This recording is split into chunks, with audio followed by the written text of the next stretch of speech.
Assalamualaikum warahmatullahi wabarakatuh.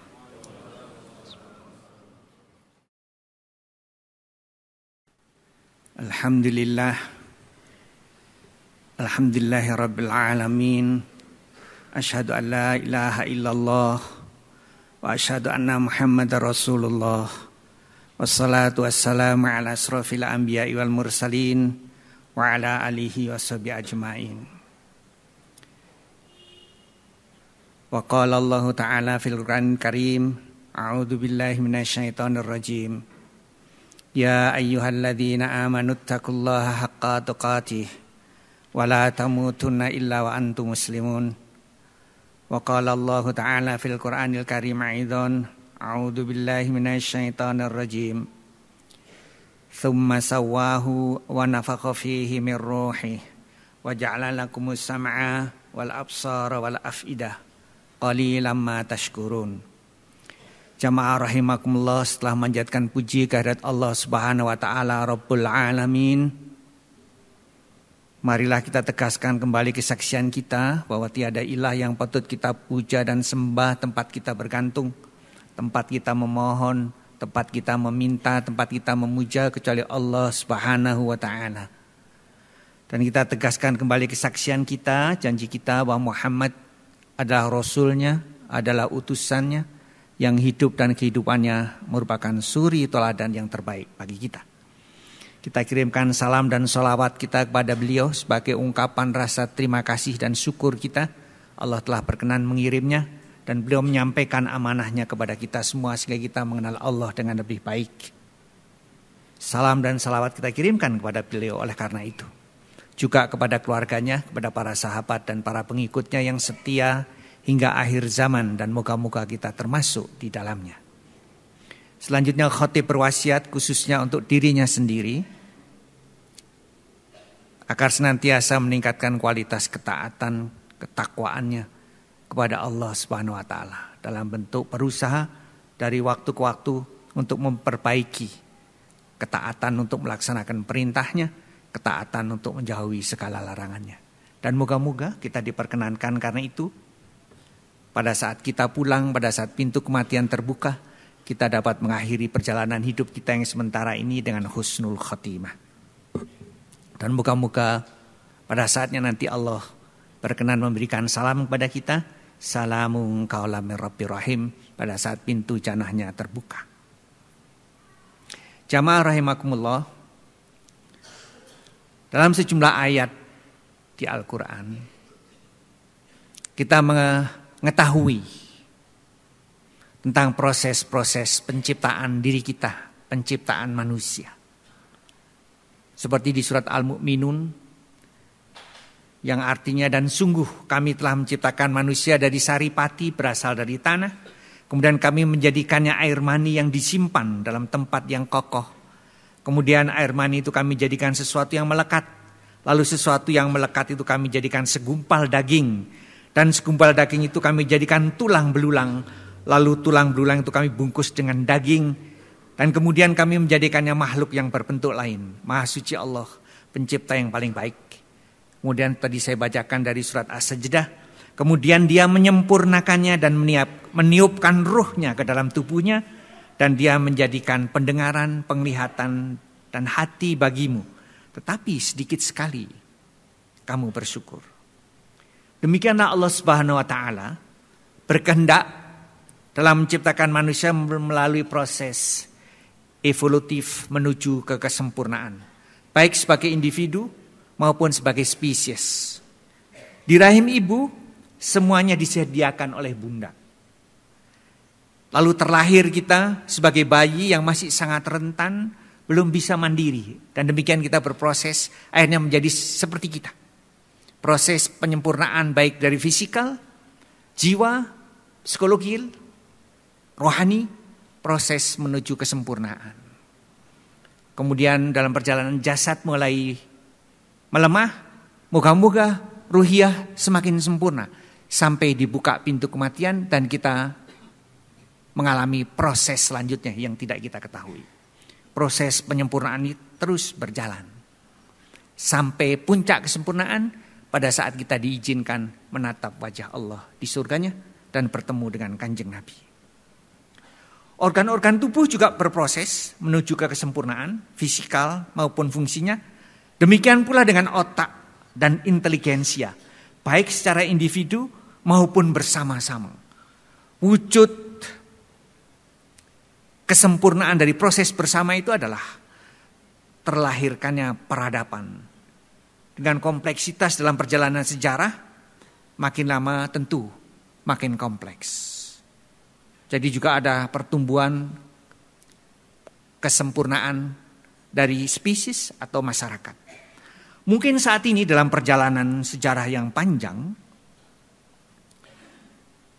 manusia dan spesiesnya mendekati puncak pencapaian yang sempurna. Benda dengan berat ratusan ton dapat dibuatnya terbang melawan alam, melawan gravitasi. Lautan yang dalam, ruang angkasa yang luas pun mampu dijelajahi. Bahkan sebentar lagi sebagian sudah ada mesin yang dapat diajak berdiskusi.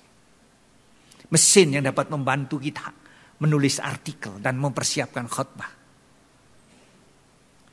Mula-mula tumbuh kekaguman pada diri kita sendiri. Sebagai manusia kita sangat kagum dengan manusia ini. Karena kemampuan yang luar biasa. Dalam perjalanan yang panjang lalu tergelincir menjadi arogansi.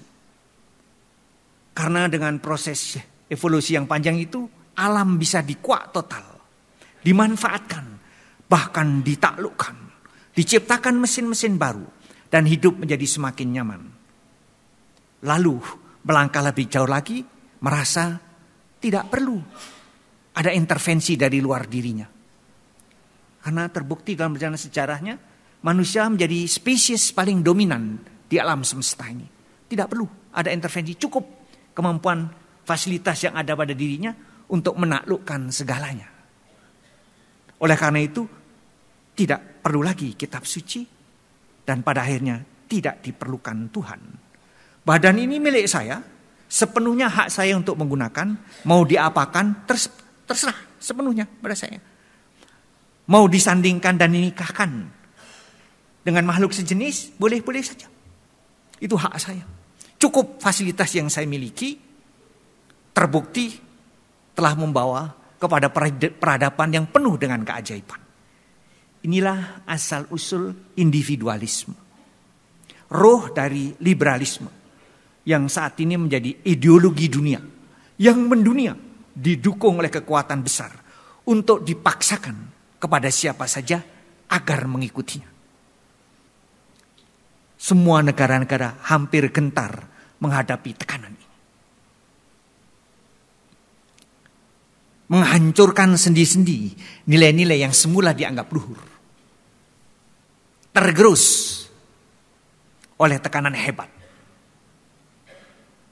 Arogansi ini diawali dari kemampuan mengembangkan ilmu pengetahuan dan teknologi. Namun, paham individualisme yang menempatkan individu itu segala-galanya, tidak perlu ada intervensi dari luar. Cukup manusia itu berdiri sendiri, tidak memerlukan kitab suci dan tidak memerlukan Tuhan. Ternyata tragedinya dia runtuh secara filosofis oleh ciptaannya sendiri. Semula manusia menolak untuk diintervensi dari luar karena yang ada di dalam kepalanya sudah lebih dari cukup. Tidak perlu ada intervensi lain. Tapi dengan hadirnya artificial intelligence, mesin-mesin pintar, sedikit demi sedikit manusia mulai ikhlas menyerahkan kemampuannya. Bahkan mungkin makin lama nanti manusia akan mengadukan semua persoalannya kepada mesin. Mempertanyakan persoalan dihadapi entah itu kesehatan, entah itu apapun kepada mesin. Bisa jadi mesin-mesin ini kemudian dipuja, dipertuhankan, maka jadilah dia Lata dan Uzza modern. Batas-batas nilai-nilai yang semula kokoh mulai tergoyangkan. Dan kita menyaksikan tanda-tanda itu. Di Indonesia mungkin belum. Tapi di negara-negara yang disebut negara maju, banyak tokoh-tokoh masyarakat menikah dengan sejenisnya. Pria dengan pria, wanita dengan wanita. Dia tokoh masyarakat. Dan dibenarkan oleh tokoh agamanya. Dan nilai-nilai ini tidak dipaksakan. Berlaku seluruh dunia. Jamaah rahimakumullah, kalau dari perjalanan sejarah, puncak peradaban mengalami kehancuran justru di pencapaian puncak-puncak fisikalnya. Oleh karena itu kita menemukan artefak-artefak.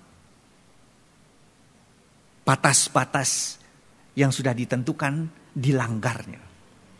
Walaupun semuanya bersifat lokal, kita hanya melihat sisi-sisi peradaban masa lalu yang luar biasa di sekitar Alexandria, sekitar Luxor di Egypt, sekitar Roma, Yunani, bekas-bekasnya nampak betapa hebatnya peradaban masa lalu. Tidak tertinggal apa-apa kecuali bangunan mati. Semuanya lokal, dihancurkan oleh Tuhan juga lokal. Tapi kalau pelanggaran itu seperti saat ini, akibat dunia semakin terhubung, pelanggaran itu bersifat global, maka kerusakan nanti juga akan bersifat global. Dan potensi untuk rusaknya global itu sudah ada.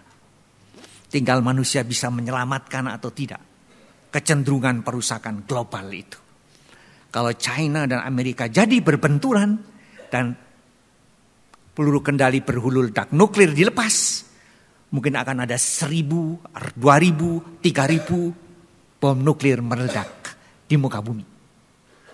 Perang Dunia I dimulai di Eropa, Perang Dunia II dimulai di Eropa, tanda-tanda Perang Dunia III juga ada, konflik di Ukraina juga di Eropa. Mungkin jika sudah batas-batas itu sudah terlewati, mungkin memang saatnya harus dibersihkan, barangkali itu. Peristiwa sejarah menunjukkan kepada kita seperti itu. Bukan menakut-nakuti, tapi artefak-artefak yang ada menunjukkan perjalanan sejarah manusia itu seperti itu. Pada saat dia mencapai puncak peradabannya, justru hancur. Dihancurkan oleh dirinya sendiri karena melanggar batas-batas sunatullah yang sudah digariskan. Jamaah rahimakumullah, tidak diragukan lagi bahwa masa depan akan sangat tergantung pada penguasaan sains, teknologi, seni, dan humaniora. Tidak diragukan lagi. Dengan dampak bawaan negatif. Apakah dengan demikian kita harus meninggalkan pendalaman tentang ilmu, sains, teknologi, seni, humaniora? Justru sebaliknya. Justru tidak. Justru harus kita kuasai sehebat-hebatnya. Sehingga mereka mendengar suara kita. Mereka mendengar wisdom kita. Mereka mendengar nasihat kita. Karena kita berada di puncak penguasaan ilmu. Ini dicontohkan dalam sejarah.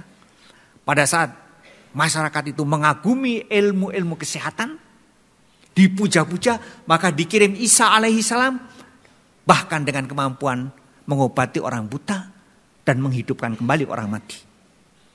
Pada saat dunia pada waktu itu yang dikenal, memuja-muja ilmu sihir, perdukunan dan sejenisnya, dikirim Musa dengan membawa mukjizat yang bisa mengalahkan semua ahli sihir. Pada saat kemampuan prosa, kemampuan menggunakan bahasa oral, kemampuan berpuisi dipuja-puja,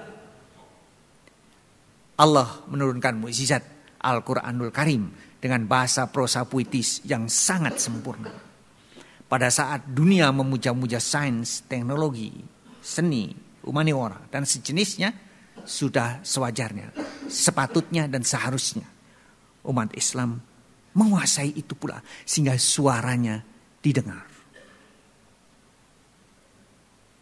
Saintis tentu diukur dengan seberapa banyak dia memiliki karya-karya yang terpublikasi. Tidak hanya itu, bahkan juga paten. Insinyur juga menghasilkan paten, tapi tidak hanya itu, juga publikasi. Dan semuanya itu melalui apa yang disebut deep research. yang harus kita kuasai. Saya ingin menampilkan salah seorang insinyur sekaligus saintis yang luar biasa. Dari Department of Chemical Engineering di Institut Teknologi Massachusetts. Beliau memiliki 1000 paten dan per tadi saya cek 1825 publikasi yang terindeks. Artinya beliau sejak lahir dari bayi sudah punya publikasi sekurang-kurangnya 25. Di usia sekarang beliau punya publikasi 1800 lebih. Beliau tercatat sebagai profesor paling kaya di dunia.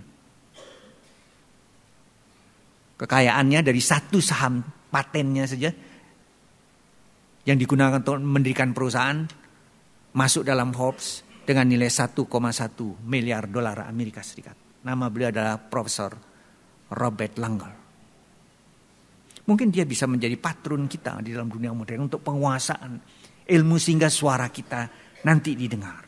Moga-moga dengan demikian keinginan Al-Quran hadirnya satu umat yang dinyatakan dalam surat Al-Baqarah, a'udzubillahi minasyaitonirrajim, wa kadzalika ja'alnakum ummatan wasatan litakunu syuhada'a 'alan nas wa yakunar rasulu 'alaikum syahida. Ada umat yang dihormati bisa menghakimi setiap konflik. Ini harus ada. Karena umat ini memiliki keyakinan memikul tugas suci sebagai rahmatan lil alamin. Dia didengar karena dia berwibawa, politically very strong, militarily very strong, negaranya makmur sejahtera. Mungkin itu sekarang yang ditunggu-tunggu oleh umat manusia. Sebelum kekuatan seperti China dan Amerika Serikat, Rusia dan Amerika Serikat, atau kedua kelompok ini berbenturan dengan kekuatan nuklir, harus segera hadir kekuatan ketiga. Mestinya, logikanya, kekuatan ketiga itu adalah Indonesia. Majority Muslim masyarakatnya diberi segalanya. Ada wilayah yang kalau dicangkul yang tampak bukan tanah tapi emas. Kalau dicangkul yang tampak bukan tanah tapi batu bara. Itu negara kita. Dan negara kita terdiri dari pulau-pulau. Kalau kita lihat sejarah, semua penguasa dunia adalah penguasa maritim. VOC menguasai dunia dengan armada kapalnya. Spanyol, Britania Raya, sekarang Amerika Serikat menguasai dunia dengan aircraft carrier. Kapal induk yang jumlahnya sekitar 20. Yang sekali berlayar tidak perlu diisi lagi bahan bakar kecuali 20 tahun lagi. Yang sekali berlayar mengangkut 6.000 pasukan. Yang sekali berlayar mengangkut 90 kapal terbang siap tempur. Yang sekali berlayar dia membawa peluru kendali berhulu ledak nuklir yang menggentarkan siapapun. Dalam tataran perundingan politik semuanya gentar menghadapi Amerika. Harusnya itu Indonesia. Harusnya itu kita. Menjadi tanggung jawab kita, komunitas akademi ini memang harus berusaha semaksimal mungkin agar penguasaan sains dan teknologi itu dapat secepatnya kita gunakan untuk memberdayakan bangsa kita ini. Moga-moga dengan demikian pada saat kita pulang, Allah berkenan memberikan salam. Barakallahu li wa lakum fil Qur'anil azim wa nafa'ani wa iyyakum bil ayati wa dzikril hakim wa taqabbala minni wa minkum tilawatahu innahu was-sami'ul alim.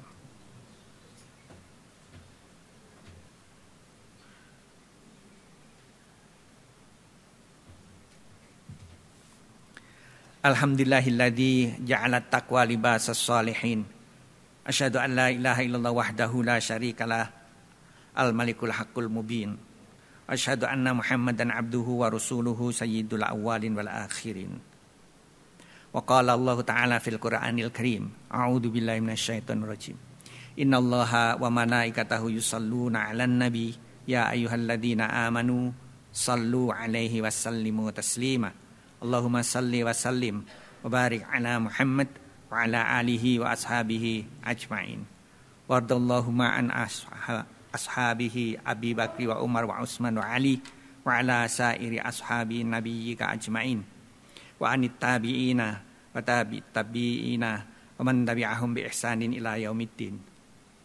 Allahumma fir lil mu'minina wal mu'minat wal muslimina wal muslimat al ahya'i minhum wal amwat innaka sami'un qaribun mujibud da'awat wa ya qadiyal hajat aghfirud dunubi wal khati'at bi rahmatika ya arhamar rahimin. Rabbana ighfir lana wa ولإخواننا الذين سبقونا بالإيمان ولا تجعل في قلوبنا غلا للذين آمنوا ربنا إنك رؤوف رحيم Allahumma ya Allah, jangan pernah Engkau tinggalkan dosa kecuali Engkau ampuni. Tidak ada kegalauan kecuali Engkau berikan jalan keluar. Tidak ada hutang kecuali Engkau penuhi. Dan tidak ada satupun kebutuhan dunia dan akhirat kecuali Engkau penuhi ya Allah. Ya Allah ya Rabbal Alamin. Allahumma khtim lana bil Islam, wa khtim lana bil iman, wa khtim lana bi husnil khatimah. Wala takhtim alaina bisu'il khatimah. Ya Allah, berilah kami akhir perjalanan hidup ini dalam keadaan berislam, dalam keadaan beriman, berakhir dengan husnul khatimah. Dan jangan Engkau akhiri hidup kami ya Allah dengan su'ul khatimah. Rabbana alaika tawakkalna wa ilaika anabna wa ilaikal masir. Rabbana la taj'alna fitnatan lil ladina amanu. Rabbana la taj'alna fitnatan lil ladzina kafaru waghfir lana innaka antal azizul hakim. Rabbana atmim lana nurana waghfir lana innaka ala kulli syai'in qadir. Rabbana atina fid dunya hasanah wa fil akhirati hasanah wa qina adzaban nar. Subhana rabbika rabbil izzati amma yasifun. Salamun ala mursalin walhamdulillahi rabbil alamin. Wa aqimus shalah.